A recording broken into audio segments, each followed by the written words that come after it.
TV के इस चुनावी मंच पर आप सभी का स्वागत है। मैं हूं आपके साथ रचना। इस वक्त हमारे साथ आम आदमी पार्टी के नेता और सांसद राघव चड्ढा जी मौजूद हैं आपके तमाम सवालों का जवाब देने। आपका बहुत बहुत स्वागत है चुनावी मंच पर। बहुत बहुत शुक्रिया। लोकसभा में साथ है, विधानसभा में बात क्यों नहीं बन पाई आपके और कांग्रेस के बीच? देखिए, एक राष्ट्रीय गठबंधन बना, इंडिया गठबंधन, जिसमें कांग्रेस पार्टी भी है, हम भी हैं, अन्य राजनीतिक दल भी हैं। एक राष्ट्रीय स्तर पे वो गठबंधन आज भी कायम है।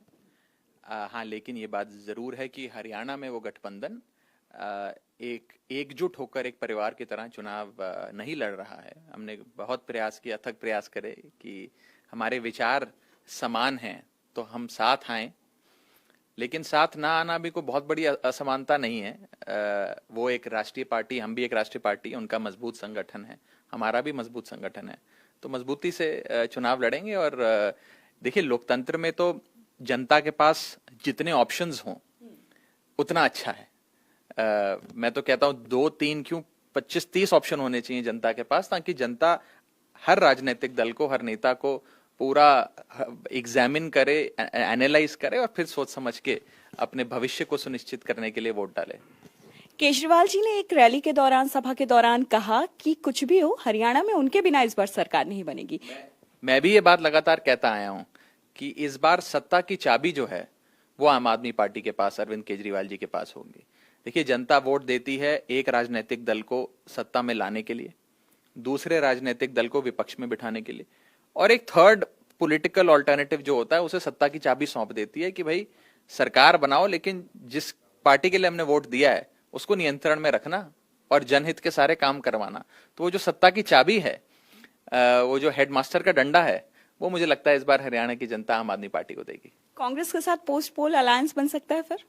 देखिए, सारी चीजें चुनाव के बाद इन सारी चीजों पे बातचीत करेंगे, फैसला करेंगे। अभी मुझे लगता है पूरी मजबूती से आम आदमी पार्टी ये चुनाव लड़ रही है। हमारा एक बहुत मजबूत संगठन है, हम 90 की 90 सीटों पे इलेक्शन लड़ रहे हैं। बहुत लोकप्रिय प्रत्याशी हैं आम आदमी पार्टी के, ऐसे प्रत्याशी हैं जो आम आदमी पार्टी के हरियाणा में आने से पहले से हरियाणा की जनता के बीच एक सामाजिक कार्यकर्ता के तौर पे, एक सामाजिक हस्ती के तौर पे काम कर रहे थे। तो एक अच्छे नतीजे की उम्मीद है। ठीक है, कांग्रेस के बारे में जो कुछ आपने कहा, कांग्रेस के साथ बात क्यों नहीं बन पाई, कुछ दिन पहले कुमारी शैलजा का एक इंटरव्यू आया जिसमें उनसे जब केजरीवाल और आम आदमी पार्टी के बारे में सवाल पूछा गया तो उन्होंने कहा कि अरविंद केजरीवाल के पास दिल्ली में अभी फिलहाल कोई काम नहीं है, तो घूमने फिरने आए हैं 15 दिन के लिए हरियाणा में। देखिए, कांग्रेस पार्टी की लोकल लीडरशिप, हरियाणा लीडरशिप क्या आम आदमी पार्टी के बारे में विचार रखती है, मैं उस पर कुछ खास कमेंट्स नहीं करना चाहूंगा। इतना ही कहना चाहूंगा कि आम आदमी पार्टी एक फॉर्मिडेबल फोर्स है। जब हमने दिल्ली में पहली बार चुनाव लड़ा था तब भी कांग्रेस के नेता ऐसे ही कुछ बात किया करते थे कि आम आदमी पार्टी कौन सी पार्टी है, केजरीवाल कौन है, इनका क्या राजनीतिक जमीन है, ये लोग क्या ही कर पाएंगे। ऐसी बात पंजाब में हमारे विरोधियों ने हमारे बारे में कही, लेकिन आम आदमी पार्टी चुनाव दर चुनाव मजबूती से आगे बढ़ती गई। आजाद भारत के इतिहास में सबसे बड़ी राजनीतिक जीत दिल्ली में 3 बार आम आदमी पार्टी को मिली और India fastest growing political startup है। 10 साल के भीतर हम एक राष्ट्रीय पार्टी बन गए, 2 राज्यों में हमारी सरकार है, 1 दर्जन से ज्यादा हमारे सांसद हैं। तो एक मजबूत पार्टी आम आदमी पार्टी है। लेकिन कांग्रेस सवाल जो है कई दफे उस पर भी खड़ा करती है, जो टाइमिंग है अरविंद केजरीवाल को बेल मिलने की। देखिए, वो तो सुप्रीम कोर्ट तय करता है कि कब बेल मिलेगी। हम तो प्रयास कर रहे थे कि उससे भी पहले बेल मिल जाए, और इस प्रकार की अफवाहों का या इस प्रकार की पॉलिटिकल कमेंट्री का कोई खास मुझे लगता है मायने नहीं होते हैं। हमारे विरोधी पहले कह रहे थे बेल नहीं मिल रही, जब बेल मिल गई तो कहते हैं देखो जी टाइमिंग क्या है बेल की। मुझे लगता है इस पर कोई खास फोकस नहीं करना चाहिए।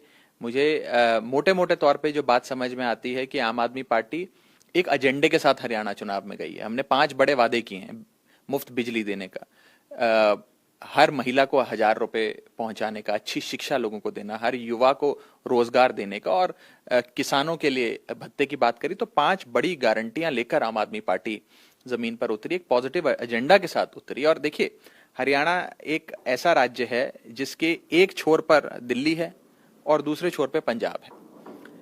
दोनों दिल्ली पंजाब में आम आदमी पार्टी की एक मजबूत सरकार है। लोगों ने उसकी गवर्नेंस देखी, ट्राई की, टेस्ट करी, आजमाया, परखा और फिर गले लगाया। दिल्ली में तो लगातार गले लगाया। पंजाब में भी लोग आम आदमी पार्टी की सरकार से बेहद खुश हैं। तो जब दोनों पड़ोसी राज्यों में आप काम देखते हैं तो जाहिर सी बात है कि जो बीच में राज्य पड़ता है उस पर प्रभाव पड़ेगा और सकारात्मक प्रभाव पड़ेगा। वो मुझे लगता है कि चुनावों में नजर आना चाहिए। आखिरी सवाल आपसे, क्या यही वजह है जो वजह आपने गिनाई, क्या यही वजह है कि हरियाणा में 90 की 90 सीटों पर आपने अकेले लड़ने का फैसला किया, कांग्रेस के साथ ना जाने का फैसला किया? देखिए, लोकसभा 2024 में हमने कांग्रेस के साथ गठबंधन में हरियाणा में भी चुनाव लड़ा था। एक सीट हमें दी गई थी 10 लोकसभा सीटों में से। उस एक लोकसभा सीट में हमारा बेहतरीन प्रदर्शन रहा। एक लोकसभा सीट जिसमें 18 से 20 लाख मतदाता होते हैं, उतनी बड़ी सीट पर मात्र 29,000 से हमारा प्रत्याशी झाड़ू के चुनाव चिन्ह पे हारा था। लगभग 42% वोट आम आदमी पार्टी को लोकसभा में उस क्षेत्र में हरियाणा में पड़े। 9 विधानसभाओं में वो एक लोकसभा की क्षेत्र एक सीट बनती है। उन 9 विधानसभाओं में से 4 विधानसभाएं आम आदमी पार्टी लोकसभा में जीती थी, यानी कि 40% से ऊपर हमारा स्ट्राइक रेट रहा। तो हमने 2024 के लोकसभा चुनाव में अपना प्रदर्शन दिखाया जनता को। जो चुनाव और राजनीति की समझ रखते हैं उन लोगों ने भी आम आदमी पार्टी की हरियाणा के संदर्भ में काफी सराहना करी।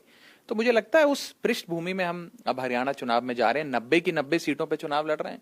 हमारा मजबूत संगठन हरियाणा के कोने कोने तक है, गांव गांव से लेकर शहर शहर तक है, और नतीजे सकारात्मक आने चाहिए, ऐसा मेरा मानना है।